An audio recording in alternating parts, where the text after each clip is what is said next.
తెలంగాణ రాష్ట్ర ప్రభుత్వం తరఫున సాగునీటి పారుదల పౌర సరఫరాల శాఖ మంత్రులు ఉత్తమ్ కుమార్ రెడ్డి గారు కృష్ణా నది గోదావరి నది జలాల విషయంలో ఈ రెండు నదుల ఉపనదుల మీద నిర్మాణం జరుగుతున్న ప్రాజెక్టుల విషయంలో ఉమ్మడి రాష్ట్రంలో ఆ తర్వాత ప్రత్యేక తెలంగాణ రాష్ట్రంలో తెలంగాణ రాష్ట్ర సమితి అధికారంలో ఉన్న 9.5 సంవత్సరాల కాలంలో వాళ్ళు తీసుకున్న నిర్ణయాలు, ఆ నిర్ణయాల వల్ల తెలంగాణ ప్రజలకు అందిస్తున్న దుష్ఫలితాల మీద, అదేవిధంగా 2023 డిసెంబర్ 7 నాడు బాధ్యత చేపట్టిన ప్రజాప్రభుత్వం వారు చేసిన తప్పిదాలను సరిదిద్దడానికి చేస్తున్న ప్రయత్నాలను వివిధ సంస్థల దగ్గర, కేంద్ర ప్రభుత్వ రంగ సంస్థల దగ్గర తెలంగాణ ప్రభుత్వం యొక్క వాదనలను ఏ విధంగా వినిపించడమో వారు దాదాపుగా సవివరంగా వాస్తవాలతో కూడుకున్న నివేదికలు. ఎందుకంటే రాజకీయపరమైన ఊకదంపుడు ఉపన్యాసాలు చెప్పడం ఒక విషయము, లెక్కలతో సహా వాస్తవ పరిస్థితులను ప్రతి సంవత్సరం ఏ విధంగా ప్రభుత్వాలు నిర్ణయాలు తీసుకున్నాయి, ఆ నిర్ణయాల వల్ల తెలంగాణ రాష్ట్రానికి జరిగిన లాభాలు నష్టాలు, ఈరోజు జరుగుతున్న ప్రచారాల మీద వారు పూర్తి స్థాయిలో ఒక నివేదికను, వాస్తవాల ప్రాతిపదికన ఉత్తమ్ కుమార్ రెడ్డి గారు ఒక నివేదికను అందించి మనందరికీ కూడా ఈ సమాచారాన్ని అందించడం ద్వారా ప్రజా జీవితంలో ఉన్న మనము ప్రజలకు వివరించాల్సిన బాధ్యతను వారు మనకు ఒకసారి గుర్తు చేసినందుకు వారికి మనస్ఫూర్తిగా నేను అభినందనలు తెలియజేస్తున్నా. ఈరోజు ఈ సమావేశంలో తెలంగాణ ఉద్యమ సందర్భంగా తెలంగాణ రాష్ట్ర ప్రజల ఒక ఆకాంక్షను సాధించడానికి సర్వం వడ్డీ కొట్లాడిన వాళ్ళందరూ ఇక్కడ ఉన్నారు. అది కోదండరామ్ గారు కావచ్చు, కేశవరావు గారు కావచ్చు, శ్రీహరి గారు కావచ్చు, లేకపోతే ఈ వేదిక మీద ఉన్న చాలామంది పెద్దలు ఇక్కడ ఉన్న పెద్దలు, సుఖేందర్ రెడ్డి గారు కావచ్చు, పోచారం శ్రీనివాస్ రెడ్డి గారు కావచ్చు, వీళ్ళందరూ కూడా ఉమ్మడి రాష్ట్రంలో వివిధ రాజకీయ నేపథ్యాలలో ఉన్న రాజకీయ నేపథ్యాన్ని వారు ప్రాతినిధ్యం వహిస్తున్న పార్టీల కంటే కూడా ప్రజల యొక్క అవసరాలను, ప్రజల యొక్క ఆకాంక్షను, అదేవిధంగా శ్రీనివాస్ రెడ్డి గారు సీనియర్ పాత్రికేయులుగా వారు మమ్మల్ని ఎప్పుడు ఏ చర్చలకు పోయినా మమ్మల్ని తప్పుపట్టినట్టుగా మాట్లాడేవాళ్ళు. మీరు తెలంగాణ ప్రజల పక్షాన్ని ఉండాలి, మనందరం కలిసి తెలంగాణ సాధించుకోవాలి అని. మీ అందరి ప్రయత్నము, కృషి, నిరంతర పోరాటం ఈరోజు తెలంగాణ రాష్ట్రం వచ్చింది.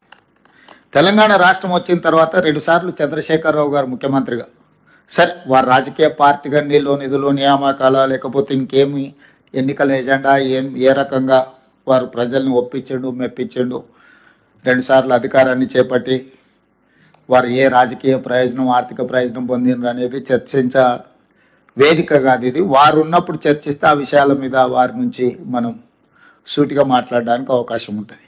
ఇక్కడ దాదాపుగా 9.5 సంవత్సరాలు వారు ముఖ్యమంత్రిగా, 5 సంవత్సరాలు వారు సాగునీటి పారుదల శాఖ మంత్రిగా, 5 సంవత్సరాలు దాదాపుగా హరీష్ రావు గారు సాగునీటి పారుదల శాఖ మంత్రులుగా. అంటే వారి కుటుంబమే 9.5 సంవత్సరాలు ఈ శాఖకు ప్రాతినిధ్యం వహించిండ్రు. దాదాపుగా ఆర్థిక శాఖ కూడా చివరి 5 సంవత్సరాలు హరీష్ రావు గారే బాధ్యత తీసుకున్నారు. నీళ్లు నిధులకు సంబంధించి సంపూర్ణంగా వారి కుటుంబము, వారి పార్టీ వారే బాధ్యత తీసుకొని వారు చేసిన నిర్ణయాలు ఈరోజు మీ అందరి ముందు పెట్టడం జరిగింది. ఈరోజు సరే ప్రజలు ఒక తీర్పు ఇచ్చిండ్రు, ప్రజల తీర్పు అనుసారము మనందరం బాధ్యత తీసుకున్నాము. మన యొక్క అనుభవాలను బట్టి ఈరోజు శాఖలు నిర్వహిస్తున్నాం. తెలంగాణ ప్రజల తరఫున, ప్రభుత్వం తరఫున వివిధ సందర్భాలలో మేము చేయాల్సిన ప్రయత్నం అంతా చేస్తున్నాం. ఆ వివరాలు కూడా ఉత్తమ్ కుమార్ రెడ్డి గారు మీ అందరికీ వివరించారు. కానీ అధికారం కోల్పోయి, ఆ తర్వాత డిపాజిట్లు కోల్పోయి, ఆ తర్వాత ఎన్నికల్లో పోటీ చేయడానికి అభ్యర్థులు దొరకకపోవడం వల్ల ఈరోజు ఒక విచిత్రమైన వాదనను తీసుకొని వాళ్ళు ముందుకు వస్తున్నారు. మొత్తం సర్వం నాశనం అయిపోయింది ఈ సంవత్సరంలోనే, అసలు ఇంత నాశనం అనేది ఇంకెప్పుడూ జరగలేదు, మేం మళ్ళీ వస్తేనే ఇదంతా సరిదిద్దుతాము, దీనికి మొత్తం కారణం కాంగ్రెస్ పార్టీ ఇప్పుడున్న ప్రభుత్వం అని చెప్పి ఒక వితండవాదం తీసుకొస్తున్నారు. సరే, ఇవన్నీ చూసి నేను ఒక అంశాన్ని ప్రస్తావించిన. ప్రజలు, ప్రజాస్వామ్యము, భారత రాజ్యాంగం డాక్టర్ బాబాసాహెబ్ గారు అందించిన చట్టసభలే మనకు దేవాలయాలు, అక్కడే మనం చర్చించుకుందాము, వాస్తవాలను ప్రజలకు వివరిద్దాము. ఒకరోజు కృష్ణానది జలాల మీద, ఇంకొక రోజు గోదావరి నది జలాల మీద పూర్తి స్థాయిలో చర్చ చేద్దాము. ఒకవేళ కాదు కూడదు అనుకుంటే ఇంకా 1-2 రోజులు పొడిగించుకొని అయినా దీనికి సంబంధించిన వాస్తవాలను చర్చించుకుందాం. ప్రధాన ప్రతిపక్ష నాయకుడిగా వారిని ఏ తారీఖు వారు వస్తారో, ఏ తారీఖు వారు చర్చిస్తారో ఒక లేఖ రాయమని స్పీకర్ గారికి. తక్షణమే ప్రభుత్వం స్పందించి శాసనసభ సమావేశాలను ఏర్పాటు చేసుకుందామని నేను వారికి సూచన చేయడం జరిగింది. సవాల్ విసరలే, ఎందుకంటే నాకు ఈ చట్టసభల పట్ల, ప్రజాస్వామ్యం పట్ల నమ్మకం, విశ్వాసం ఉన్నది. అందుకే వీధుల్లో కాకుండా, క్లబ్బుల్లో కాకుండా, పబ్బుల్లో కాకుండా, ప్రజల ముందు చులకన కాకుండా చట్టసభలలో మనం చర్చ చేసుకుందాము. రండి, మీ అనుభవంతో మీ చేసిన ప్రయత్నాలన్నీ వివరించండి, భవిష్యత్ ప్రణాళికలను కూడా మనము చర్చించుకుందాము. మీ అనుభవంతో ఏమైనా సూచన చేస్తే మా ప్రభుత్వం తీసుకోవడానికి సిద్ధంగా ఉందని నేను వారికి సూచన చేయడం జరిగింది. ఇక సడన్గా ఆయన బయలుదేరిండు. ఆయన ఏం మాట్లాడుతున్నాడో నేను చెప్పే కంటే మీ అందరు కూడా చూస్తున్నారు. నేను పేరు ప్రస్తావిస్తే నా స్థాయి తగ్గుతుంది కాబట్టి పేరు ప్రస్తావించడానికి కూడా నేను ఇష్టపడడం లేదు. ఎందుకంటే బాధ్యత వచ్చిన తర్వాత బాధ్యతాయుతంగా వ్యవహరించాలని చెప్పి ఈరోజు నేను భావిస్తున్నా.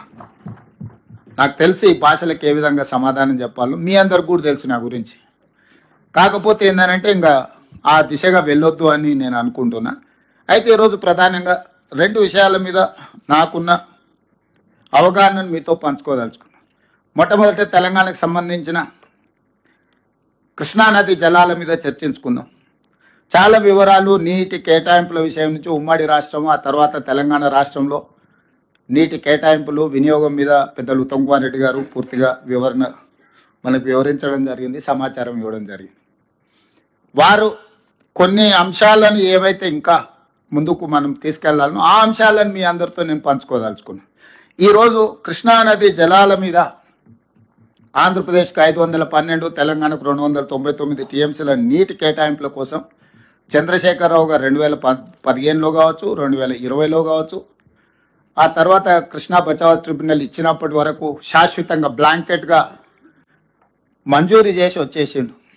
అది అయిపోయిన తర్వాత వారు బేసిన్లు లేవు, బేసిజాలు లేవు, మీరు గోదావరిలో 3000 టీఎంసీలు సముద్రంలో పోతున్నాయి, మీరు తీసుకెళ్ళండి. కృష్ణా బేసినే కాదు, గోదావరి బేసిన్ నుంచి కృష్ణా బేసిన్, కృష్ణా బేసిన్ నుంచి పెన్నా బేసిన్ వరకు, గ్రేటర్ రాయలసీమ అంటే ప్రకాశం, నెల్లూరు వరకు కూడా మీరు నీళ్లు తీసుకెళ్ళండి. ఎవరేమనుకున్నా, ఎవరికి కడుపు నొప్పి అయినా పర్వాలేదు, రాయలసీమ నేను రతనాల సీమ చేస్తానని వారు స్వయంగా ప్రకటించి, వారే జగన్మోహన్ రెడ్డి గారిని ఇక్కడికి పిలిచి ఆశీర్వదించి, వారికి సూచనలు, సలహాలు ఇచ్చి, జీవోలు ఇచ్చి, టెండర్లు చేసి అన్ని రకాలుగా వారికి సహకరించింది. సార్, వారిద్దరి అనుబంధం ఎలాంటిది అయినా అది తెలంగాణకు తీరని నష్టం. వారిద్దరి మధ్యలో ఆప్యాయత ఉండడాన్ని, అనుబంధం పెంచుకుంటే మాకేం అభ్యంతరం లేదు. కానీ శాశ్వతంగా తెలంగాణ ప్రజలకు కృష్ణానది పరివాహక ప్రాంతంలో ఉండే రైతాంగానికి మరణ శాసనం రాసే అధికారం చంద్రశేఖరరావు గారికి ఎవరు ఇవ్వలేదు. ప్రజల యొక్క హక్కులను కాపాడడానికి మాత్రమే ప్రజలు అధికారం ఇచ్చారు. ఆ అధికారాన్ని వినియోగించి తెలంగాణ రైతాంగం, తెలంగాణ ప్రజలకు శాశ్వత మరణ శాసనం రాసే అధికారం చంద్రశేఖరరావు గారికి ఎవరు ఇవ్వలేదు. వాస్తవంగా చంద్రశేఖరరావు గారు ఇంకొక విధంగా వాదించినుంటే ఈరోజు హైదరాబాదు నగరానికి తాగునీళ్లు తెచ్చుకుంటున్నాం కృష్ణానది నుంచి. హైదరాబాదు నగరంలో ఇతర రాష్ట్రాలతో పాటు ఆంధ్రప్రదేశ్ ప్రజలు కూడా దాదాపు 20% ఉన్నారు. అసలు ఉమ్మడి కోటా నుంచి హైదరాబాదు నగరానికి తాగునీటి జలాలను సపరేట్ చేసిన తర్వాత మిగిలినవి పరివాహక ప్రాంతం మీద మనం పంపకాలు చేపడదాము అన్నుంటే అది చర్చ ఇంకొకలాగా ఉండేది. ఆ విధంగా వారు ఎప్పుడు చర్చించలే. అదేవిధంగా ఈరోజు ఉన్న ప్రాజెక్టులకు సంబంధించి మనము నష్టాన్ని ఒకటే కోణంలో చూస్తున్నాం, నేను రెండో కోణంలో కూడా చూస్తున్నా. ఆనాడు ఉమ్మడి రాష్ట్రంలో 2011 ఆనాడు చిన్నారెడ్డి గారు, డాక్టర్ మల్లు రవి గారు, డికే అరుణ గారు ఉమ్మడి రాష్ట్రంలో ప్రధానంగా పాలమూరు రంగారెడ్డి జిల్లాల కృష్ణా పరివాహక ప్రాంతంలో సాగునీరు తాగునీరు తీవ్రమైన సమస్య ఉన్నదని మాట్లాడితే ఆ రోజు ఉమ్మడి రాష్ట్రంలోనే కిరణ్ కుమార్ రెడ్డి గారు ముఖ్యమంత్రి ఉన్నప్పుడు పాలమూరు రంగారెడ్డి ఎత్తిపోతల ప్రాజెక్టుకు ప్రభుత్వం ఆనాడు సర్వేలు జీవోలు ఇచ్చి ప్రాజెక్టు నిర్మించాలి, రోజుకు 2 టీఎంసీల నీళ్లు తీసుకోవాలి, జూరాల నుంచి తీసుకోవాలని చెప్పి ఆ రోజు స్పష్టంగా నివేదిక ఇవ్వండి అని చెప్పి సర్వేకు ఆదేశాలు ఇవ్వడం జరిగింది. ఈరోజు చంద్రశేఖరరావు గారు జూరాల నుంచి పాలమూరు రంగారెడ్డి ఎత్తిపోతల ప్రాజెక్టును శ్రీశైలంకు తరలించడం వల్ల జరిగిన నష్టాన్ని నేను వివరించదలుచుకున్నా. ఈరోజు అది తుంగభద్ర కావచ్చు, లేకపోతే కృష్ణానది కావచ్చు, భీమా కావచ్చు, నదులు ఉపనదుల నుంచి ఏ వచ్చినా మహబూబ్ నగర్ జిల్లాలో గద్వాల్ అలంపూర్ ప్రాంతంలో మొట్టమొదటి తెలంగాణ రాష్ట్రంలోకి నీళ్లు వస్తాయి. ఆ నీళ్లు తెలంగాణ రాష్ట్రంలోకి వచ్చిన ఎంబడే ఒడిసి పట్టుకొని తెలంగాణకు తెచ్చుకుని ఉంటే ఈరోజు ఆంధ్రప్రదేశ్ ప్రభుత్వం శ్రీశైలం బ్యాక్ వాటర్స్ నుంచి పోతిరెడ్డిపాడు కావచ్చు, హంద్రిని కావచ్చు, ముచ్చమరి కావచ్చు, మల్యాల కావచ్చు, కేసీ కెనాల్కు కావచ్చు, ఏమైనా వెలుగొండ కావచ్చు, ఏ ప్రాజెక్టులకైనా నీళ్లు మనం వదిలితేనే వాళ్ళకు దొరుకుతుండే. ఇవాళ నీళ్లు వచ్చినప్పుడు వచ్చిన దగ్గర పట్టుకోకుండా వదిలేసి మహబూబ్ నగర్ జిల్లాలో ఎంటర్ అయిన నీళ్లు తిరిగి మళ్ళీ కర్నూలు ప్రాంతం ఆ పక్క నుంచి తిరుక్కొని మళ్ళీ ఇక్కడికి వచ్చినప్పుడు ఇక్కడ పట్టుకుంటా అంటున్నాడు. కింద మీద ఉన్నప్పుడు పట్టుకోకుండా చివర పట్టుకోవడం వల్ల ఈ నీళ్లు కంప్లీట్గా రాయలసీమ ప్రాంతానికి వెళ్ళిపోవడంతో అక్కడొచ్చిన నీళ్లను అక్కడి నుంచి అక్కడనే దారి దోపిడీ చేసే పరిస్థితి ఈరోజు రాయలసీమ కానీ ఆంధ్రప్రదేశ్ ప్రభుత్వానికి ఇచ్చింది. చంద్రశేఖరరావు గారు తెలంగాణ రాష్ట్రంలోకి ప్రవేశించిన కృష్ణానది జలాలను ప్రవేశించిన ఎంబడే పాలమూరుకు, రంగారెడ్డికి, నల్గొండకు, ఇతర ప్రాంతాలకు తరలించకపోయిన ఉంటే ఈరోజు పోతిరెడ్డిపాడు కానీ, రాయలసీమ లిఫ్ట్ కానీ, మాల్యాల కానీ, ముచ్చమరి కానీ ఇతర ఏ ప్రాజెక్టు కూడా రాయలసీమకు నీళ్లు తరలించుకోకపోవడానికి అవకాశం లేకుండా ఉండుండే. కానీ జూరాల దగ్గర కడతారా, నువ్వు చదువుకున్నావని చిన్నారెడ్డి గారిని శాసనసభలో చంద్రశేఖరరావు గారు అవహేళన చేసి అవమానించే విధంగా మాట్లాడింది శాసనసభలో, నాకు బాగా గుర్తుంది. ఆ రోజు చిన్నారెడ్డి గారు, మీరు శ్రీశైలం బ్యాక్ వాటర్స్ నుంచి పాలమూరు రంగారెడ్డి ఎత్తిపోతల లిఫ్టులు పెట్టకండి, ఖర్చుతో కూడుకున్నది, మీరు జూరాల నుంచి ఇట్టే తరలించుకుంటే మనకు ప్రయోజనం అని ఆ రోజు చిన్నారెడ్డి గారు అంటే, చిన్నారెడ్డి గారిని చాలా వారు సౌమ్యులు కాబట్టి స్వయం వెనక్కి తిరగానిలే, అంత అవమానకరంగా మాట్లాడు. వారు ఆ రోజు చేసిన సూచన ప్రకారం ఈరోజు జూరాల నుంచే మనం నీళ్లు తెలంగాణకు తెచ్చుకొని ఉంటే ఈరోజు ఇన్ని నీళ్లు కొల్లగొట్టడానికి ఆంధ్రప్రదేశ్ ప్రభుత్వానికి అవకాశమే లేకుండే. నెంబర్ 1, చంద్రశేఖరరావు గారు అహంకారపూరితమైన అవినీతితో కూడుకున్న ఆలోచనలతో చేసిన నిర్ణయాలు ఈరోజు కృష్ణానది పరివాహక ప్రాంత రైతాంగానికి, ప్రజలకు ఒక మరణ శాసనం రాసింది. ఇది నెంబర్ 1. నెంబర్ 2, ఈరోజు ఆంధ్రప్రదేశ్కి 512 టీఎంసీల నీళ్లు వాడుకోవడానికి కృష్ణా డెల్టాలో ఎక్కువ ఆయకట్టు ఉంది. కిందికి వెళ్ళాలి, కృష్ణా గుంటూరు ఆ పక్కకి వెళ్ళాలి ఆ నీళ్లు వాడుకోవాలంటే. అప్పుడు ఆ నీళ్ళు ఏంది, శ్రీశైలం దాటాలి, నాగార్జున సాగర్ దాటాలి, పులిచింతల దాటాలి, ఆ తర్వాతనే కింది కృష్ణా డెల్టాకు వెళ్ళాలి. అట్లా చేయడం వల్ల భూగర్భ జలాలు తెలంగాణలో పెరగడానికి అవకాశం ఉంది. ప్రతి సందర్భంలో ఆ నీళ్లు ఎంతో కొంత మన వాట తీసుకోవడానికి అవకాశం ఉంది. అది నాగార్జున సాగర్లో కావచ్చు, అది శ్రీశైలంలో కావచ్చు, పులిచింతలో కావచ్చు. ఈ రెండే ఈ నీటి కేటాయింపులే కాకుండా విద్యుత్ ఉత్పత్తి. ఈరోజు పవరు పీక్ అవర్స్లో పెద్దలు బట్టి విక్రమార్క గారు చెప్పాలి 10 రూపాయల పైన పెట్టాల్సి వస్తుంది మనకు ఓ సందర్భంలో. ఈరోజు నీళ్ల ద్వారా, జల విద్యుత్తు ద్వారా విద్యుత్తును ఉత్పత్తి చేస్తే 4 పైసలు 8 పైసలు పడుతుంది. ప్రాజెక్టుల ఇన్వెస్ట్మెంట్ కాస్ట్ అయిపోయింది కాబట్టి రా మెటీరియల్కి ఏం కాస్ట్ లేదు. నీళ్లు దేవుడిచ్చిన వరం కాబట్టి శ్రీశైలం, నాగార్జున సాగర్, పులిచింతలో విద్యుత్ ఉత్పత్తి చేస్తే ఆ విద్యుత్తులో తెలంగాణకు వాటా వస్తే చారానకో ఆటానకో పర్ యూనిట్ విద్యుత్ వచ్చేది. ఈరోజు శ్రీశైలం వెనకాలనే పోతిరెడ్డిపాడు, రాయలసీమ, ముచ్చమర్రి, మాల్యాల ద్వారా నీళ్లు లిఫ్టులు చేసుకొని పోవడం వల్ల శ్రీశైలం పవర్ ప్రాజెక్టు డిఫంక్ట్ అవుతుంది, Nagarjuna Sagar power project defunct అవుతుంది, పులిచింతలో ఉన్న పవర్ ప్రాజెక్టు డిఫంక్ట్ అవుతుంది.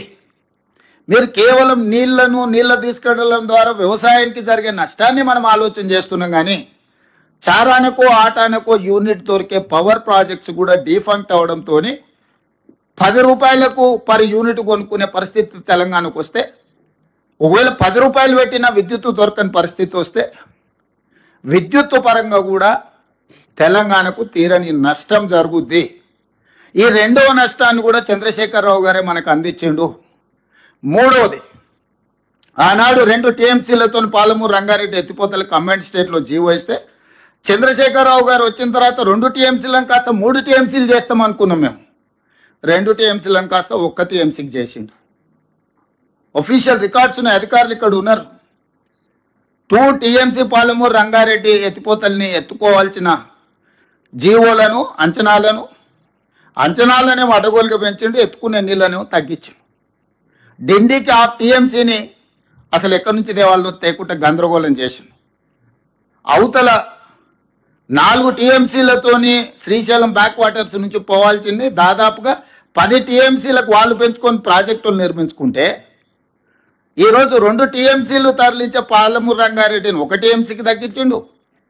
దాదాపుగా ఎస్ఎల్బీసీ 2006-7లో కోమటిరెడ్డి గారు వీళ్ళందరూ కొట్లాడి తెచ్చుకున్న గ్రావిటీతో తీసుకోవాల్సిన ఎస్ఎల్బీసీని 34 కిలోమీటర్లు ఉమ్మడి రాష్ట్రంలో టన్నెల్ కొడితే 10 కిలోమీటర్లు కొడితే అయిపోయింది. సంవత్సరానికి 1 కిలోమీటర్ పూర్తి చేసిన ఇవాళ ఎస్ఎల్బీసీ కంప్లీట్ అయి ఉండేది. జస్ట్ ఆ రోజు 1000 కోట్లు ఖర్చు పెడితే ఇవాళ 3000 కోట్లు అంచనా పెరిగినాయి. అలా 1000 కోట్లు అంచనా ఖర్చు పెడితే 3,64,000 ఎకరాలకు నల్గొండ జిల్లాలో నీళ్ళిచ్చే ఎస్ఎల్బీసీని పడవ పెట్టింది. పాలమూరు రంగారెడ్డి ఎత్తిపోతలను జూరాల నుంచి శ్రీశైలానికి తరలించే అంచనాలు పెంచి దాన్ని ఈ రోజు వరకు పూర్తి చేయలే. ఉమ్మడి రాష్ట్రంలో మొదలుపెట్టిన కల్వకుర్తి లిఫ్ట్ ఇరిగేషన్కి నీటి కేటాయింపుల మీద ఇంతవరకు పరిష్కారం చూపించలే, అది పూర్తి చేయలే. భీమా, నెట్టంపాడు, కోయిల్సాగర్ ఏ ప్రాజెక్టు చూసినా సీతారామ సాగర్ వరకు, ఇందిరాసాగర్ వరకు ఆ కిందికి పోతే ఏ ఒక్క ప్రాజెక్టు కూడా ఈ 9.5-10 సంవత్సరాలలో చంద్రశేఖరరావు పూర్తి చేయకపోవడం వల్ల ఈరోజు మనకు హక్కులు రాలేదు, ప్రయోజనము చేకూరలేదు. చివరికి ఈరోజు దాన్ని సర్దిద్దుదామని మేము ఎప్పుడైతే కూర్చొని ఈయన ఇచ్చిన లేఖలు, ఈయన వాళ్ళ పట్ల చూపించిన ఔదార్యం, ప్రేమను, ఇది తెలంగాణ ప్రజలకు ప్రయోజనం లేదని ఎప్పుడైతే మేము మాట్లాడుతున్నామో ఈ రోజులను ప్రజలను తప్పుదోవ పట్టించడానికి ఈరోజు వాళ్ళు శాయశక్తుల ప్రయత్నం చేస్తున్నారు. అందుకే ఈరోజు కృష్ణానదిలో చంద్రశేఖరరావు గారు చేసిన ద్రోహము ఉమ్మడి రాష్ట్రంలో సీమాంధ్ర పాలకులు చేసిన అన్యాయానికంటే 1000 రెట్లు ఎక్కువ అన్యాయం చేసిండు చంద్రశేఖరరావు. నిజంగా ఒకవేళ అనాల్చి వస్తే, ఒకవేళ ఇట్లాంటి తప్పులు చేసినందుకు వాళ్ళని ఒక్క కొరడా దెబ్బ కొట్టాల్సి వస్తే చంద్రశేఖరరావు గారిని 100 కొరడా దెబ్బలు కొట్టాల్సింది కృష్ణానదిలో మనకు చేసిన ద్రోహానికి. అలాంటిది ఈరోజు ఎదురుదాడి ఎట్లా అంటే ఇంకా అడ్డు అదుపు లేదు, వాస్తవాల ప్రాతిపదిక లేదు. కాబట్టి ఈరోజు కృష్ణానదిలో నీళ్ల కోసము సంబంధిత సంస్థల దగ్గర, కేంద్ర ప్రభుత్వం దగ్గర అప్ టు సుప్రీంకోర్టు రెగ్యులర్గా మానిటరింగ్ చేయడమే కాదు, రెగ్యులర్గా ఉత్తమ్ కుమార్ రెడ్డి గారు పాపం ఆయనే పోయి కూర్చొని గంటల కొద్దీ అక్కడ జరిగే ప్రొసీడింగ్స్ని, ట్రాన్స్మిషన్ లాస్ ఉండొద్దు, రేపు అధికారులు వినొచ్చి చెప్పినప్పుడు కొంత చెప్తారు కొంత చెప్పారని మేమిద్దరం చర్చించుకొని ఎప్పుడు ఏ కేసు ఉన్నా వారే స్వయంగా వెళ్ళి అక్కడ కోర్టులో కూర్చొని అక్కడ అధికారులతో అందరిని తీసుకెళ్ళి అక్కడ అడ్వకేట్లతో కూర్చొని పూర్తిగా డిస్కషన్స్లో ఇన్వాల్వ్ అయ్యి తెలియని కూడా తెలుసుకొని అవగాహన కల్పించుకొని పూర్తి స్థాయిలో కృష్ణానదిలో మనకు కావాల్సిన హక్కుల కోసం, తెచ్చుకోవాల్సిన నీటి కేటాయింపుల కోసం మేము పూర్తి పెద్ద ఎత్తున ప్రయత్నం చేస్తుంటే ఈరోజు బురద జల్లుతుండ్రు. వారి నిర్ణయం వల్ల నీళ్లు ప్రాజెక్టులు ఆలస్యం అవడం, తద్వారా నీళ్లు వినియోగించుకోకపోవడం, ఈరోజు శ్రీశైలం బ్యాక్ వాటర్స్ లో వాళ్ళు తరలించుకోపోవడానికి అవకాశం ఇవ్వడం వల్ల కంప్లీట్ గా పవర్ ప్రాజెక్ట్స్ కూడా డిఫంక్ట్ అయిపోతున్నాయి. ఈరోజు వేల కోట్ల రూపాయలు ఖర్చు పెట్టినా కూడా ప్రాజెక్టులు కట్టలేం. అప్పట్లో పెద్దలు కట్టారు కాబట్టి శ్రీశైలం, నాగార్జున సాగర్, పులిచింతలు పవర్ ప్రాజెక్ట్స్ ఈరోజు డెట్ ఫ్రీ అయిపోయినాయి. ఇవాళ పవర్ ప్రాజెక్టులు అన్ని కూడా డిఫంక్ట్ అవుతున్నాయి. అంతర్జాతీయ జల విధానము ఒక బేసిన్ లో అవసరాలు తీరిన తర్వాత ఇంకొక బేసిన్ కి నీటిని తరలించాలి. ఏ రకంగా చంద్రశేఖరరావు గారు బేసిన్లు లేవు, బేసిజాలు లేవు అని చెప్తాడు? ఎవరిచ్చింది ఆయనకి అధికారం? ఏ హోదాలో ఆయన బేసిన్లు లేవు, బేసిజాలు లేవు, మీరు గోదావరి జలాలను కృష్ణా దాటించి పెన్నాకు తీసుకెళ్ళండి, మీకెందుకు నేను చూసుకుంటా అని వాళ్ళ తరఫున ఒకళ్ళతో పుచ్చుకుంటాడు? వాళ్ళ పట్ల వాళ్ళ పక్షాన పాలెగాడి కింద మారిండా? ఇది అడుగుదామంటే ఆయన రాడు. వాస్తవాలు వివరిద్దామని అంటే ఆయన చర్చ కుదరదు అంటాడు. పిల్లలు వచ్చో అన్ని చిల్లర మాటలు మాట్లాడతారు. ఇటు తిప్పితే అటు తిప్పితే అట్లాంటి మాటలకు చాలా మంది ఉన్నారు సమాధానం చెప్పడానికి. కాకపోతే ప్రభుత్వం నడుపుతున్నాం కాబట్టి ఒక విధానం. రెండవది ఇంకా గోదావరి. ఇవాళ గోదావరి నది మీద ఆనాడు ఉమ్మడి రాష్ట్రంలో 2007-8లో కాంగ్రెస్ పార్టీ రాజశేఖర రెడ్డి గారు ఉన్నప్పుడు ప్రాణహిత చేవెళ్ళ డాక్టర్ బాబాసాహెబ్ అంబేద్కర్ తుమ్మిడిహెట్టి నుంచి మొదలుపెట్టి చేవెళ్ళ వరకు తీసుకురావాలని ప్రాణహిత నుంచి మొదలుపెట్టి చేవెళ్ళ అని ప్రాజెక్టు పేరే ప్రాణహిత చేవెళ్ళ. వెంకటస్వామి గారి సూచన మేరకు డాక్టర్ బాబాసాహెబ్ అంబేద్కర్ గారి పేరును ఆ రోజు జోడించడం జరిగింది నాకున్న సమాచారం. మరి ఈరోజు ఆ ప్రాజెక్టును తుమ్మిడిహెట్టి నుంచి ప్రాంతాన్ని మార్చిండు. మేడిగడ్డ, అన్నారం, సుందిల అంచనాలు మార్చిండు, పేరు మార్చిండు కాళేశ్వరం.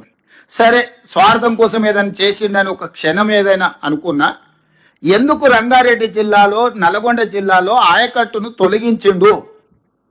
బేసిన్లు లేవు, బేసిజాలు లేవని చెప్పిన చంద్రశేఖరరావు గారు 23, 24, 25, 26 ప్యాకేజీలు దాదాపుగా నల్గొండ మన రంగారెడ్డి జిల్లాలో 23 దాటిన తర్వాత 24, 25, 26 ప్యాకేజీలు చేవెళ్ళ, తాండూరు, పరిగి, వికారాబాద్ దాదాపుగా 2.5 లక్షల ఎకరాలకు ఆ రోజు ప్రాజెక్టులో ఇంక్లూడ్ అయి రంగారెడ్డి జిల్లాకు నీళ్ళు ఇవ్వాలని. అదేవిధంగా నల్గొండ జిల్లాకి ఇచ్చిన నల్గొండ కానీ ఇతర అసెంబ్లీలు అవి కలిసి దాదాపుగా 4 లక్షల ఎకరాల ఆయకట్టును తొలగించండు. రంగారెడ్డి జిల్లాను మొత్తం తీసేసిండు. ఎందుకు కాళేశ్వరం అనే పేరు పెట్టిండే ప్రాణహిత చేవెళ్ళ అంటే, చేవెళ్ళ ఉంటే చేవెళ్ళకు నీళ్లు రాకపోతే నిలదీస్తారని చెప్పి రంగారెడ్డి జిల్లాకు అన్యాయం చేయడానికి ఏం కారణం చెప్పిండు? రంగారెడ్డి జిల్లా కృష్ణా బేసిన్లో ఉంది. ఒకవేళ గోదావరి జలాలను మనం రంగారెడ్డి జిల్లాలో వాడుకుంటే కృష్ణా వాటర్ ట్రిబ్యునల్లో మనకు రంగారెడ్డి జిల్లా నీటి కేటాయింపులకు సమస్య వస్తుంది. కాబట్టి ఇది తొలగించినప్పుడు కారణం చెప్పిన. నేను ఇప్పుడు అడుగుతున్న చంద్రశేఖరరావు గారిని, నువ్వే స్వయంగా చెప్పినావు బేసిన్లు లేవు, బేసిజాలు లేవు, నీళ్లు ఉంటే ఎక్కడైనా వాడుకోవచ్చు అని. బేసిన్లు లేవు, బేసిజాలు లేవానేమో గోదావరి జలాలను కృష్ణా బేసిన్ దాటి పెన్నా బేసిన్కు తరలించమని సీమాంధ్రులకు చెప్పినావు. కానీ కృష్ణా బేసిన్ కానుకోనున్న, గోదావరి బేసిన్ కానుకోనున్న కృష్ణ ఉమ్మడి రాష్ట్రంలో స్పష్టంగా చట్టంలోనే పెట్టింది అన్నాడు. ఇట్లాంటి సమస్యలు వస్తాయి కాబట్టి చట్టంలో 11th షెడ్యూల్లో నీటి కేటాయింపులకు సంబంధించి స్పష్టంగా 11వ షెడ్యూల్లో స్పష్టంగా ఈ చట్టం 2014 రాష్ట్ర పునర్విభజన చట్టంలో ఇట్లాంటి తలమాసిన వాళ్ళు ఉంటారు, తలాతోక లేకుండా మాట్లాడతారు. భవిష్యత్తులో ఇది సమస్య కాకుండా స్పష్టంగా చెప్పారు. ఏం చెప్పిండ్రు? పనులు నడుస్తున్న ప్రాజెక్టుల కార్యనిర్వహణ, కృష్ణా మరియు గోదావరి నదులపై మున్ముందు చేపట్టబోయే ప్రాజెక్టు పనులకు సంబంధించి సదరు ప్రాజెక్టులో ఉన్న భూమి ప్రాంతం ఏ రాష్ట్ర ప్రభుత్వ అధికార పరిధిలో ఉంటుందో ఆ రాష్ట్ర ప్రభుత్వానికి వాటి బాధ్యత ఉంటుంది. స్పష్టంగా పాయింట్ నెంబర్ 8లో స్పష్టంగా రాష్ట్ర పునర్విభజన చట్టంలో పార్లమెంట్లో శాసనం చేసిండ్రు. ప్రాణహిత నుంచి చేవెళ్లకు, గోదావరి బేసిన్ నుంచి కృష్ణా బేసిన్కు తరలించుకోపోవడానికి ఆనాడు 2008లో ఏదైతే టెండర్లు పిలిచి పనులు మొదలుపెట్టిండ్రు. 24, 25, 26 ప్యాకేజీల పనులు జరిగినాయి. కొన్ని 100 కోట్లు ఖర్చు అయినాయి. వాటిని మీరు ఎందుకు తొలగించారు చంద్రశేఖరరావు గారు? ఎవరు ఈరోజు మీరు సమాధానం చెప్పాలి కదా. ఆంధ్రప్రదేశ్ గోదావరి జలాలను తరలించుకుపోవడానికి బేసిన్లు లేవు, బేసిజాలు చేయవని చెప్పిన నువ్వు తెలంగాణ రంగారెడ్డి జిల్లా, నల్గొండ జిల్లాకు గోదావరి జలాలను ఇయ్యడానికి అది గోదావరి బేసిన్ కృష్ణా బేసిన్ కు తీసుకురావడానికి వీలు లేదని చెప్పి నువ్వే కదా తొలగించింది. దీనికి మీరు సమాధానం చెప్పాలి కదా చంద్రశేఖరరావు గారు. ఈరోజు ఏం అన్యాయం చేశారు? చేవెళ్ళ, తాండూరులో, వికారాబాదులో, పరిధిలో ఆనాడు మొత్తం ఎమ్మెల్యేలు నిన్నే గెలిపించారు కదా. పార్లమెంట్ కూడా ఆ రోజు నీ చేతుల్లోనే ఉండే కదా చేవెళ్ళ పార్లమెంటు. ఓట్లన్నీ నీకేస్తే ఆనాడు కాంగ్రెస్ ఇచ్చిన ప్రాణైతే చేవెళ్లలో దాదాపుగా 2.5 లక్షల ఎకరాలు కొడంగల్ కూడా నీళ్లు ఇస్తాను 2009 ఎన్నికలలో రాజశేఖర రెడ్డి గారు మాట ఇచ్చారు ప్రచారంలో వచ్చి. ఈ గోదావరి జలాలను కొడంగల్ శాసనసభ నియోజకవర్గం వరకు కూడా పొడిగిస్తాము గోదావరి జలాలని.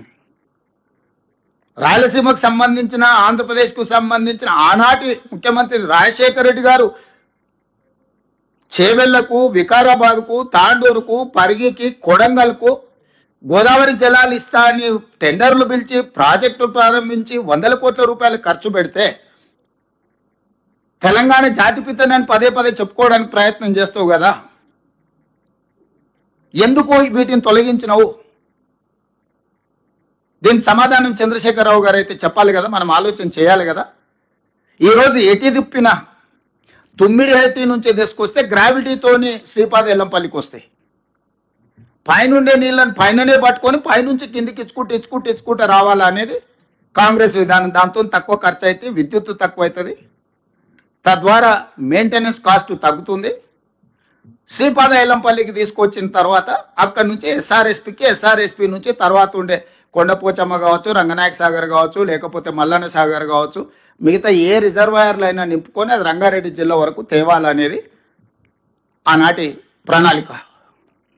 ఇటువైపు నల్గొండ దిక్కు తీసుకెళ్ళాలి, ఇటువైపు రంగారెడ్డికి తేవాలి, ఉమ్మడి మెదక్కు తేవాలి.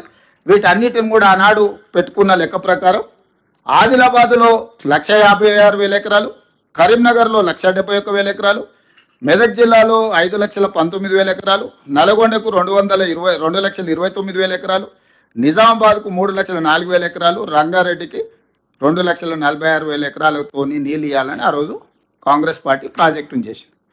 ఇప్పుడు నల్లగొండ కోతలు విధించినావు, రంగారెడ్డి జిల్లాను పూర్తిగా తొలగించినావు. ఏంది కారణం అంటే గోదావరి జిల్లాలు కృష్ణా బేసిన్కు తీసుకెళ్తే బేసిన్లో పంచాయతీ వస్తుంది, బేసిన్లో పంచాయతీ వస్తే మళ్ళీ కృష్ణా వాటర్ ట్రిబ్యునల్ మనకు నీటి కేటాయింపులప్పుడు అన్యాయం జరుగుతుంది. ఇది ఒక లాజిక్ చెప్పిండు. పోనీ ఈ లాజిక్నే పట్టుకుందాం కొద్దిసేపటికి. రాయలసీమకి బేసిన్లలో బేసిజాలు లేవని మమ్మల్ని అందరినీ తిడుతుంది కదా. నువ్వు వాళ్ళ గొప్పల కోసం, వాళ్ళ మెప్పు కోసము మమ్మల్ని తిట్టకుంటే తిట్టి మొత్తం తెలంగాణ హక్కులను, నీళ్లను తాకట్టు పెట్టి చేసిన తప్పులకు ప్రజలకు శిక్ష ఇచ్చినప్పుడు మౌనంగా నన్ను ఉండాలి. మళ్ళీ బజారెక్కి నోటికొచ్చింది మాట్లాడి ఈరోజు వితండవాదం చేస్తున్న పరిస్థితుల్లో ఉత్తమ్ కుమార్ రెడ్డి గారి ఈ వివరాలన్నిటిని కూడా తెలంగాణ సమాజానికి మీ ద్వారా, తెలంగాణ సమాజానికి నిజమైన ప్రతినిధులుగా మీరందరూ తెలంగాణ ప్రజలకు వివరించాలన్న ఆలోచనతోని ఇందులో ఒక చిన్న లెక్క చెప్తా. ఉమ్మడి రాష్ట్రంలో కాంగ్రెస్ పార్టీ ఇచ్చిన నీళ్లు, దాని ధర దాదాపుగా 54 లక్షల ఎకరాలకు మనం నీళ్లు ఇస్తే ఎకరాకు నీళ్లు ఇవ్వడానికి మనం పెట్టిన ఖర్చు 93,000. చంద్రశేఖరరావు గారు వచ్చినాక 15 లక్షల ఎకరాలకు నీళ్లు ఇస్తే 1 ఎకరాకు 11 లక్షల రూపాయల పైన ఖర్చు పెట్టింది. మేము ఆనాడు 54 లక్షల ఎకరాలకు కాంగ్రెస్ పార్టీ తెలంగాణలో నీళ్లు ఇచ్చింది. ఆ నీళ్లకు మనం పెట్టిన ఖర్చు ఎకరాకు 93,000. బీసీ రేషియో అన్నారు కదా, కాస్ట్ బెనిఫిట్ రేషియో అని ఉత్తమ్ కుమార్ రెడ్డి గారు చెప్పారు కదా. ఆ లెక్కల ప్రకారము మనం పెట్టిన ఖర్చు 93,000 ఎకరాకైతే ఈరోజు చంద్రశేఖరరావు గారి యొక్క ధనదాహము 11,47,000 దాదాపుగా ఖర్చు అయింది. 11.5 లక్షల రూపాయలు పర్ ఎకర్ ఖర్చు పెట్టింది. 15 లక్షల ఎకరాలకు నీళ్ళు ఇచ్చినట్టే 1,81,000 కోట్ల రూపాయలు ఇప్పటికే పేమెంట్ జరిగింది. 2 లక్షల కోట్ల రూపాయలు చంద్రశేఖరరావు కాంట్రాక్ట్లకు ఖర్చు పెడితే 1000 కోట్లతో పూర్తి ఎస్ఎల్పిసి పూర్తి కాలే, 400-500 కోట్లతో పూర్తి భీమా కానీ, నెట్టంపాడు కానీ, కోల్చాగర్ కానీ ఏ ప్రాజెక్టు పూర్తి కాలేదు. ఉమ్మడి రాష్ట్రంలో పెండింగ్ ఉన్న ప్రాజెక్టులు తెలంగాణ రాష్ట్రం వచ్చిన తర్వాత ఒక్క ప్రాజెక్ట్ అయినా పూర్తి చేసినా చంద్రశేఖరరావు గారిని చర్చకు రమ్మని నేను అడుగుతున్నా. ఒకవేళ నువ్వు ఉమ్మడి రాష్ట్రంలో అన్యాయం జరిగిందని ఏదైతే చెప్పినావో, ప్రత్యేక రాష్ట్రంలో నువ్వు ఏదైనా ఒక్క ప్రాజెక్ట్ అని 100% ఇదైంది, ఇది నేషనలైజ్ చేసినా, దీన్ని డెడికేట్ చేసినా, మేమన్న పోతే, నేను ఉత్తమ్ కుమార్ రెడ్డి గారు పోతే, సిఆర్ పాటిల్ గారు తీసి 11 ఏఐబిపి ప్రాజెక్టులు తెలంగాణలో ఉన్నాయి. అంటే ఏఐబిపి అంటే కేంద్ర ప్రభుత్వం 90% నిధులు ఇస్తారు, 10% మనం ఖర్చు పెడితే సరిపోద్ది. 11 ప్రాజెక్టులు ఇన్కంప్లీట్ ప్రాజెక్టులు ఉన్నాయి మీ తెలంగాణ రాష్ట్రంలో. మీకు మేము నిధులు ఇస్తే కూడా మీరు ఖర్చు పెట్టి పూర్తి చేసుకోకపోతే మీరు ఎట్లా నడుపుకుంటారు మీ రాష్ట్రాన్ని అని చెప్పి ప్రాజెక్టులు తీసి మా చేతిలో పెడితే, ఇక మేము జరిగిపోయిన దానికి ఇక జరిగిపోయింది అని చెప్పి కొత్తగా మేము ఒక టార్గెట్ పెట్టుకొని కంప్లీట్ చేసుకొని వస్తాం వీటిని అని చెప్పి మేము చెప్పాల్సి వచ్చింది. తల దించుకోవాల్సిన పరిస్థితి. ఏఐబిపి ప్రాజెక్టులు స్టేట్ గవర్నమెంట్ ఫండ్స్ పెట్టాల్సిన పనులు జస్ట్ ఫోకస్ పెడితే చాలు. ఎందుకంటే వాటి మీద ఫోకస్ ఎందుకు పెట్టలేదా అంటే, దాని మీద ఫోకస్ పెడితే సార్కి వచ్చే ఆదాయం ఏం లేదు. కాంట్రాక్టర్లకు మాత్రమే పనులు చేసిన పనులకు బిల్లులు ఇస్తే అక్కడికక్కడ సరిపోతుంది కాబట్టి సార్కు దాని మీద తీరిక లేదు, ఫోకస్ లేదు. అందుకే ఈరోజు ఈ అన్ని వాస్తవాలను మీ దృష్టిలో పెట్టి చివరికి ఆయన పదే క్లబ్, పొద్దుపూట అయితే క్లబ్బుల్లో, రాత్రి అయితే పబ్బుల్లో చర్చ చేద్దామని చాలా ఉబలాట పడుతున్నాడు. నేను ఒక సూచన చేయదలుచుకున్న చంద్రశేఖరరావు గారికి, మీరు సుదీర్ఘమైన అనుభవం ఉంది, ప్రజా జీవితంలో ఉన్నారు, 40 సంవత్సరాలు. మీ అనుభవాన్ని పరిగణలోకి తీసుకుంటాం, మీ ఆలోచనలని తెలంగాణ ప్రజలకు సూచన కింద ప్రయోజనం చేకూరే విధంగా ఇస్తే తప్పకుండా వాటిని రాష్ట్ర ప్రభుత్వం ఆమోదిస్తుంది. మీరు ఏ తారీఖు చెప్పినా శాసనసభ సమావేశాలు, శాసన మండలి సమావేశాలు ఏర్పాటు చేస్తాం. అన్ని రాజకీయ పార్టీల ప్రజాప్రతినిధులను వాళ్ళ సూచనలు తీసుకుంటాం. అసెంబ్లీకి స్పీకర్ గారు అనుమతితో ఎక్స్పర్ట్స్ని కూడా పిలవడానికి ఒక స్కోప్ ఉంది. అడ్వకేట్ జనరల్ నుంచి ఎక్స్పర్ట్స్ని ఏదైనా ఒక సబ్జెక్ట్ ఉన్నప్పుడు శాసనసభలో అంతేనా సికేంద్రని పిలవచ్చు కదా. కౌన్సిల్ చైర్మన్ గారు కూడా చెప్తున్నారు, ఇట్లాంటి ప్రత్యేకమైన సందర్భంలో ఎక్స్పర్ట్స్ని కూడా హౌస్లోకి రప్పించవచ్చు, వాళ్ళ ఆలోచనలు కానీ వాళ్ళ సూచనలు కానీ తీసుకోవచ్చు అంటున్నారు. తెలంగాణ రాష్ట్ర ప్రభుత్వం సిద్ధంగా ఉంది.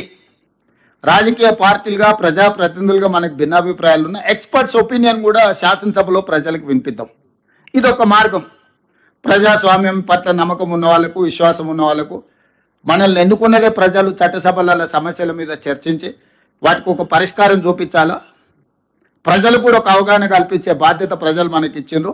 నా మొట్టమొదటి ఆప్షన్ శాసనసభ సమావేశాలు. మీరు ఎప్పుడు స్పీకర్ గారికి లేఖ రాసినా మేము చర్చలకు ప్రభుత్వం వైపు నుంచి కూడా మేము సానుకూలంగా స్పందిస్తాం. శాసనసభలో, శాసన మండలిలో కృష్ణానది జలాల మీద, గోదావరి నది జలాల మీద, ఉమ్మడి రాష్ట్రంలో జరిగిన నిర్ణయాల మీద, మీరు 9.5 సంవత్సరాల పరిపాలన తీసుకున్న నిర్ణయాల మీద, ఈ సంవత్సరన్నరలో మేము తీసుకున్న నిర్ణయాల మీద కూలంకషంగా సబ్జెక్టుల వారిగా చర్చిద్దాం, ప్రజలకు వివరిద్దాం. ఈ ప్రభుత్వం సహేతుకమైన సూచనలు, సలహాలు వస్తే తప్పకుండా పాటిస్తుంది.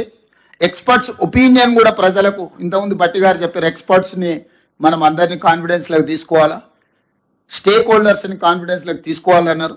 స్టేక్ హోల్డర్స్ని, ఎక్స్పర్ట్స్ని, న్యాయశాఖలో కోవిధులను, సాగునీటి రంగంలో కోవిధులను, మిగతా ప్రజలలో ఉండే వాళ్ళని కూడా అందరినీ పిలిచి అవసరమైన మేరకు ఒక చర్చను, ఒక మంచి వాతావరణంలో చర్చించి తెలంగాణ మిగతా రాష్ట్రాలకు, దేశానికి ఆదర్శంగా ఉండే విధంగా చట్టసభల్ని నిర్వహిద్దాం. సభానాయకుడిగా నేను మాటిస్తున్నా, మా వాళ్ళందరి తరఫున ఏ చిన్న గందరగోళం లేకుండా, ఎవరి గౌరవానికి భంగం కలగకుండా సభను నిర్వహించే బాధ్యత నాది. ఎవరిని కూడా పల్లెత్తు మాట అనవసరంగా మాట్లాడకుండా పక్క చట్ట పరిధిలో చట్టసభల్ని నిర్వహించే బాధ్యత నాది. నేను తీసుకుంటా. సభ జరిగినంతసేపు ఒక్క క్షణం కూడా పక్కకు కూర్చొని సభలో ప్రశాంతమైన వాతావరణంలో అర్థవంతమైన చర్చలకు మేము వేదిక ఏర్పాటు చేస్తాము. చంద్రశేఖరరావు గారు మీరు రండి, ఎక్స్పర్ట్స్ను పిలుద్దాము, తెలంగాణ స్టేక్ హోల్డర్స్ను పిలుద్దాము, ప్రభుత్వం వైపు నుంచి మా ఆలోచన, మా పాలసీ డాక్యుమెంట్ మేము ముందర పెడతాము. మా పాలసీ డాక్యుమెంట్లో ఏమైనా లోపం ఉన్నా లేకపోతే ఏమైనా సవరించేది ఉంటే కూడా మేము ఓపెన్ మైండ్తో ఉన్నాము. మేము వాటిని సవరించుకొని తెలంగాణ రాష్ట్ర రైతుల యొక్క హక్కులను శాశ్వతంగా ఎందుకంటే ఇప్పుడు లైన్స్ డ్రాప్ కాబోతున్నది, లా సెటిల్ కాబోతుంది. ఈ టైంలో మనం తేరుకోకపోతే, ఈ టైంలో మనం సరైన దిశగా దీన్ని ఒక విధానపరమైన ఆలోచనతో ముందుకు పోకపోతే తెలంగాణకు నష్టం జరుగుతుంది. కాబట్టి 40 సంవత్సరాల ప్రజా జీవితంలో సుదీర్ఘమైన అనుభవం కలిగిన చంద్రశేఖరరావు గారికి నేను సాదరంగా ఆహ్వానం పలుకుతున్నాను. ఎందుకంటే వారు ప్రధాన ప్రతిపక్ష నాయకుడు కూడా. వారు ప్రధాన ప్రతిపక్ష నాయకుడు, వారి ఆరోగ్యం బాగుండాలి, ప్రజా జీవితంలో ఉండాలి, వారు ప్రజలకు ఉపయోగపడాలి. నేనంటే వాళ్ళ కొడుకు వచ్చంటాడు, ఆయన ఎందుకు వానికి రాడు, ఆయన రాడు, ఆయనతోనేం పని ఉందా? నేపాల్లో కూడా ఇట్లనే రాజ్యం రాలేదని చెప్పి AK-47 అని చెప్పి డిన్నర్ అని పిలిచిండు ఫ్యామిలీలు అందరినీ. AK-47 పెట్టి 16 మంది పడపడగాలు చేసిండు. ఇంక అందరూ వేరు కాబట్టి వాడు ఒకడే మిగిలిండు, వాడే రాజాడు నేపాల్కి. ఇట్లాంటివి ఆదర్శంగా తీసుకుంటారు. మేమేం చేస్తాం, మీ కుటుంబంలో ఏదైనా ప్రాబ్లం ఉంటే మీరు కూర్చోవాలి, కుటుంబ పెద్దలతోనో కుల పెద్దలతోనో కూర్చొని పంచాయతీ తెంచుకోవాలి. తమ్ముడి చెల్లెలకు పంచాయతీ ఉంటే, బావబామర్దులకు పంచాయతీ ఉంటే ఎవరినో ఒకరిని కుల పెద్దనో కుటుంబ పెద్దనో పిలుచుకొని పంచాయతీలు తెంచుకోవాలి. కానీ ఈ వీధి భాగతోలేనే ఓ దిక్కు బావ, ఓ దిక్కు బామర్ది, ఇంకో దిక్కు చెల్లె, ఈయన గల్లీలంట ఆమె ఢిల్లీలంట. ఏంటి ఇది? తెలంగాణ సమాజం గమనిస్తలేదా? ఈ వీధి భాగవతాలు మంచివి కావు. 10 సంవత్సరాల అధికారాన్ని చెలాయించిండ్రు. 10 సంవత్సరాల తర్వాత ప్రజలు ఒక తీర్పు ఇచ్చిండ్రు, స్పష్టమైన తీర్పు. ఆ తీర్పును గౌరవించండి. ఇక ఇదొక మార్గం. రెండవది, సరే మీ లైన్లకే కొంచెం వస్తా, ఎప్పుడో ఎక్కడికైనా వస్తా, ఎక్కడికైనా రామాట, ఎక్కడికొద్దు స్వామి, ఎర్రవల్లి ఫామ్ హౌస్కు నేనే మా మంత్రుల బృందాన్ని పంపిస్తా, ఏం ప్రాబ్లం లేదు. తారీఖు చెప్పు, మొత్తం ఈ సెటప్ అంతా తీసుకొని వస్తారు మా వాళ్ళు. ఎర్రవల్లి ఫామ్ హౌస్లోనే చర్చ పెడతాము. చంద్రశేఖరరావు గారి ఆరోగ్యం అంత గొప్పగా లేదు, రావడానికి ప్రయాణం చేయడానికి ఏమైనా ఆరోగ్యం సహకరించకపోతే మీరు కుర్చీ వేసుకొని అక్కడ కుర్చీలో కూర్చోండి చంద్రశేఖరరావు గారు. మొత్తం మాక్ అసెంబ్లీ అని తెలంగాణ ఉద్యమంలో కోదండరామ్ గారు నిర్వహించేవాళ్ళు. శ్రీనివాస్ రెడ్డి గారు కూడా అప్పుడు అందులో ప్రశ్నలు అడిగి మమ్మల్ని అందరినీ మాక్ అసెంబ్లీ నిర్వహిద్దాం ఎర్రవల్లి ఫామ్ హౌస్లోనే. మా మంత్రుల బృందాన్ని నేను పంపిస్తా, అన్ని వివరాలు చర్చించుకుందాం.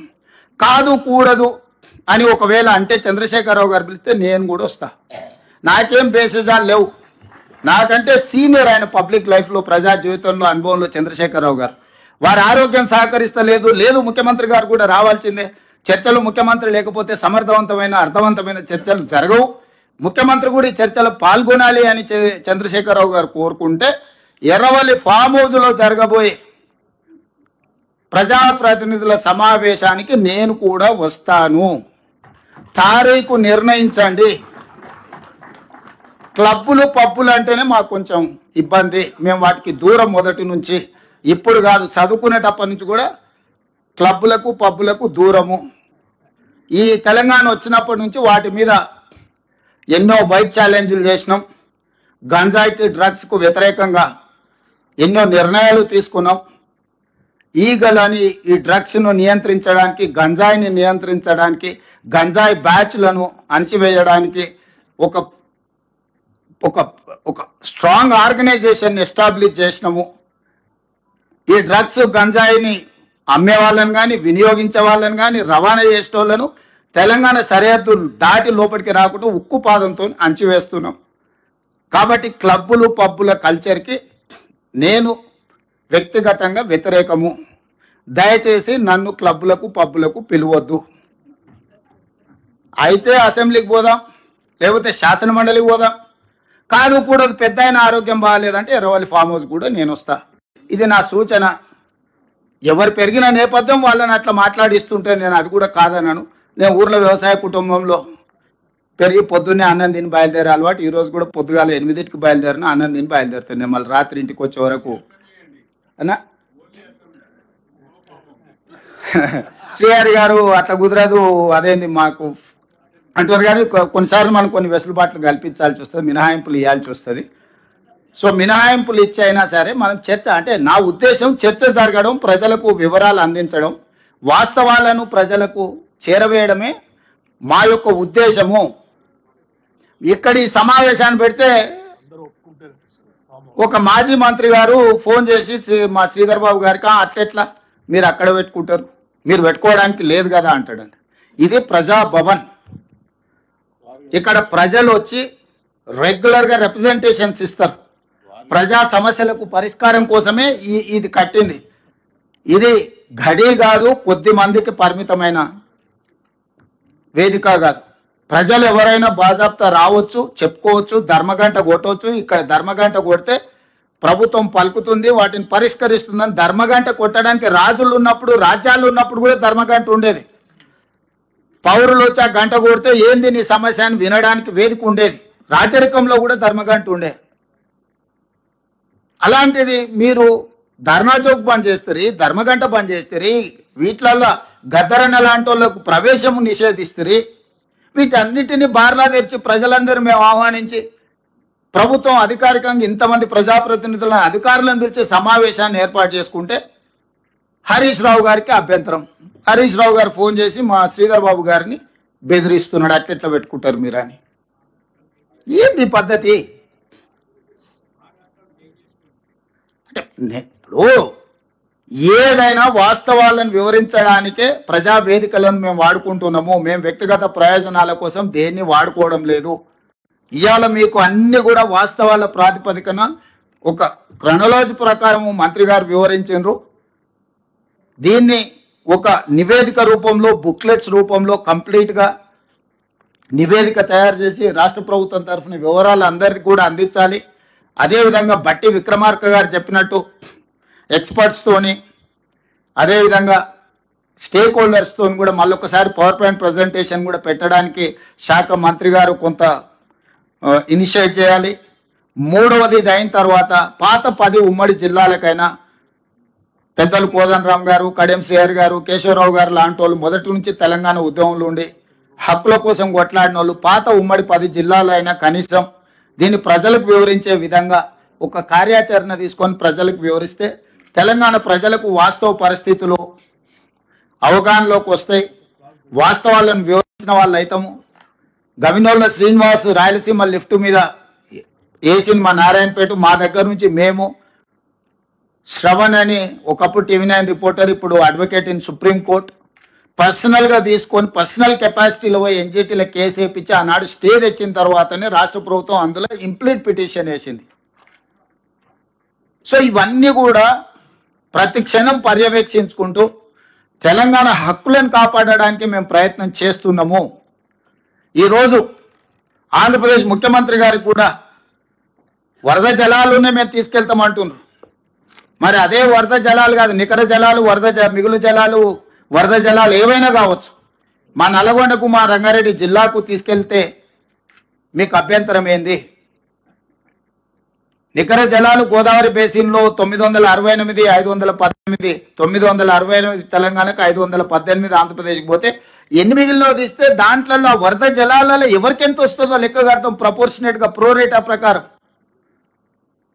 మోరార్లెస్ ఎంత పర్సెంటేజ్ నికర జలాలలో ఉందో వరద జలాలలో కూడా మోరార్లెస్ ప్రోరేటా ప్రకారం ఒక హక్కు ఉంటుంది. ఆ హక్కు ప్రకారం వరద జలాలలో మాకెంత ఉందో ఆ వరద జలాల మీకెంత వస్తుందో ఒక లెక్క తెలుసుకున్న తర్వాత పైన మేము కట్టుకుంటాం, కింద మీరు కట్టుకోండి. ఇప్పుడు పైన మేము కట్టుకోకుండా, మా నీళ్లు మేము ఒడిసి పట్టుకోకుండా, చంద్రశేఖరరావు చేసిన పాపాల వల్ల, కాళేశ్వరం కూలిపోవడం వల్ల, చేవెళ్ల ప్రాంతాన్ని మినహాయించడం వల్ల ఆ నీళ్లు మిగిలిపోయి నీ కింద వరదలాగా కనిపిస్తుంది. మేము వాడుకుంటే మీకు వరద ఉందా, బురద ఉందా, ఏముందో తేలుతుంది కదా. ఫస్ట్ మా ప్రాజెక్టులు అన్నీ చేయండి, మా కంప్లీట్ చేసుకోనియండి. ఆయన 10 ఏళ్ళు నిధులు ఖాళీ అయిపోయినాయి కానీ నీళ్లు మాత్రం మాకు రాలే. ఇప్పుడు ఆయన కట్టిన 1,00,000 కోట్లు ఖర్చు పెట్టి నికరంగా కట్టిన కాళేశ్వరం కూలిపోయింది. కూలింది కాబట్టి ఏమైనా కొన్ని నీళ్ళు నీ కింద వరదలాగా కనిపిస్తుండొచ్చు, నేను కాదంటే లేను. అవి చర్చ చేద్దాము. ఫస్ట్ నికర జలాల మీద ఒక లెక్క ఉంది, 968, 518. ఆ లెక్క మీద మనం చర్చ చేయాల్సిన అవసరం లేదు. ఆ తర్వాత ఉండే మిగులు జలాలలో మీ హక్కేంది, మా హక్కేంది. ఆ తర్వాత వరద జలాల మీద మీ హక్కేంది, మా హక్కేంది. మేమేమేమి కట్టుకోవాలనుకుంటున్నాం, మీరేమేమి కట్టాలనుకుంటున్నారు. గోదావరి రివర్ మేనేజ్మెంట్ బోర్డు దగ్గర కూర్చుందాము, మాట్లాడుకుందాము. ఈ ఈ స్టేట్ రీఆర్గనైజేషన్ యాక్ట్ని ఫస్ట్ అధికారులతో చర్చ చేయాలి, ఆ తర్వాత మంత్రులతో చేయాలి, ఆ తర్వాత అపెక్స్ కౌన్సిల్ వేసుకోవడానికి అన్ని రకాల వెసులుబాట్లు చట్టంలోనే కల్పించిండ్రు. నీకు ఇన్ఫ్లుయెన్స్ ఉంది కదా, డైరెక్ట్ పైకి పోతా అంటే ఎట్లా? ప్రతి కేసు సుప్రీంకోర్టు వినదు. Sessions court, district court, high court, తర్వాత సుప్రీంకోర్టు. నువ్వు ఈ సిస్టమ్ అంతా తీసేసి అట్నుంచి వస్తాం మేము కిందికి, మాకు అధికారం ఉంది కాబట్టి, మోడీ మేము చెప్పింది వింటాడు కాబట్టి. న్యాయం అనేది కూడా ఒకటి ఉంటుంది. న్యాయపరంగా మేము కొట్లాడుతున్నాము. మేము మిగతా వాళ్ళలాగా రోడ్ ఎక్కి ఏది పడితే అది మాట్లాడతలేము, కానీ న్యాయపరంగా ఏం కొట్లాడాలనో, ఎవరెవరికి ఇవ్వాలనో, మన ఎన్విరాన్మెంట్ అండ్ ఫారెస్ట్లో మేము కంప్లైంట్ చేయడంతో వాళ్ళు పెట్టిన అప్లికేషన్ని తిప్పి పంపినరు.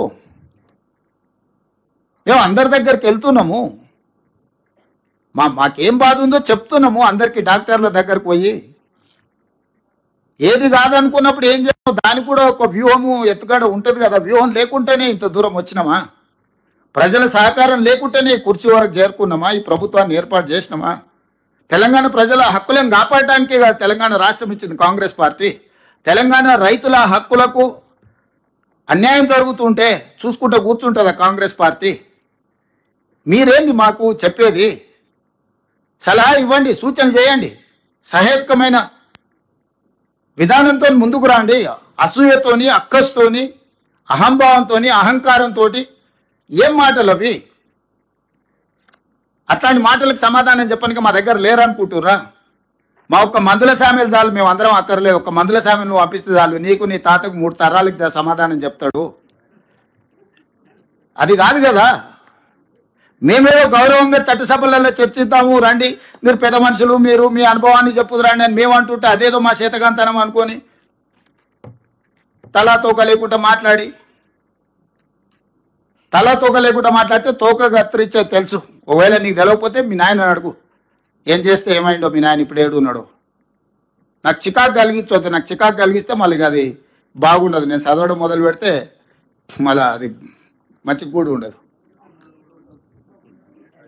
ఏదేమైనా కృష్ణా నది జలాలలో, గోదావరి నది జలాలలో తెలంగాణ హక్కులను ఎవ్వరికి తాకట్టు పెట్టము.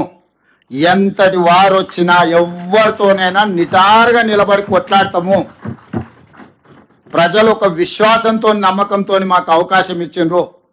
శాశ్వతంగా చరిత్రలో గొప్పగా నిలిచిపోయే విధంగానే మా విధానము, మా ఆలోచన, మా పోరాటం ఉంటుంది.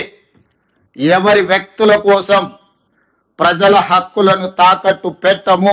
ఎవరు ఎదురుగా ఉన్నా తెలంగాణ ప్రజల హక్కుల విషయంలో దేవుడే వచ్చి ఎదురుగా నిలబడ్డా నిటారుగా నిలబడి కొట్లాడతాము. వ్యక్తులు అనేది మర్చిపోండి. తెలంగాణ హక్కులకు అన్యాయం జరుగుతుంది చేస్తామని దేవుడు ఎదురుగా నిలబడ్డా కూడా దేవుడినైనా ఎదురించి తెలంగాణ ప్రజల తరఫున నిలబడే బాధ్యత మాది, మా మంత్రి వర్గాంది. ఎవరు అధైర్యపడాల్సిన పని లేదు. అసూయతోనూ అక్కస్తోనూ ఎవరైనా చిల్లర మాటలు మాట్లాడితే వాళ్ళ నీతి, వాళ్ళ జాతి ప్రజలు గుర్తిస్తారు. ధన్యవాదాలు. గౌరవనీయులు ముఖ్యమంత్రి గారికి, గౌరవనీయులు ఉప ముఖ్యమంత్రి గారికి, మంత్రివర్గ సభ్యులందరికీ, అదేవిధంగా ఎంపీస్, ఎమ్మెల్యేస్, అడ్వైజర్స్, గౌరవనీయులు కౌన్సిల్ చైర్మన్ గారికి, అధికారులందరికీ అందరికీ ధన్యవాదాలు. ఈ సమావేశం ముగిసింది. Thank you.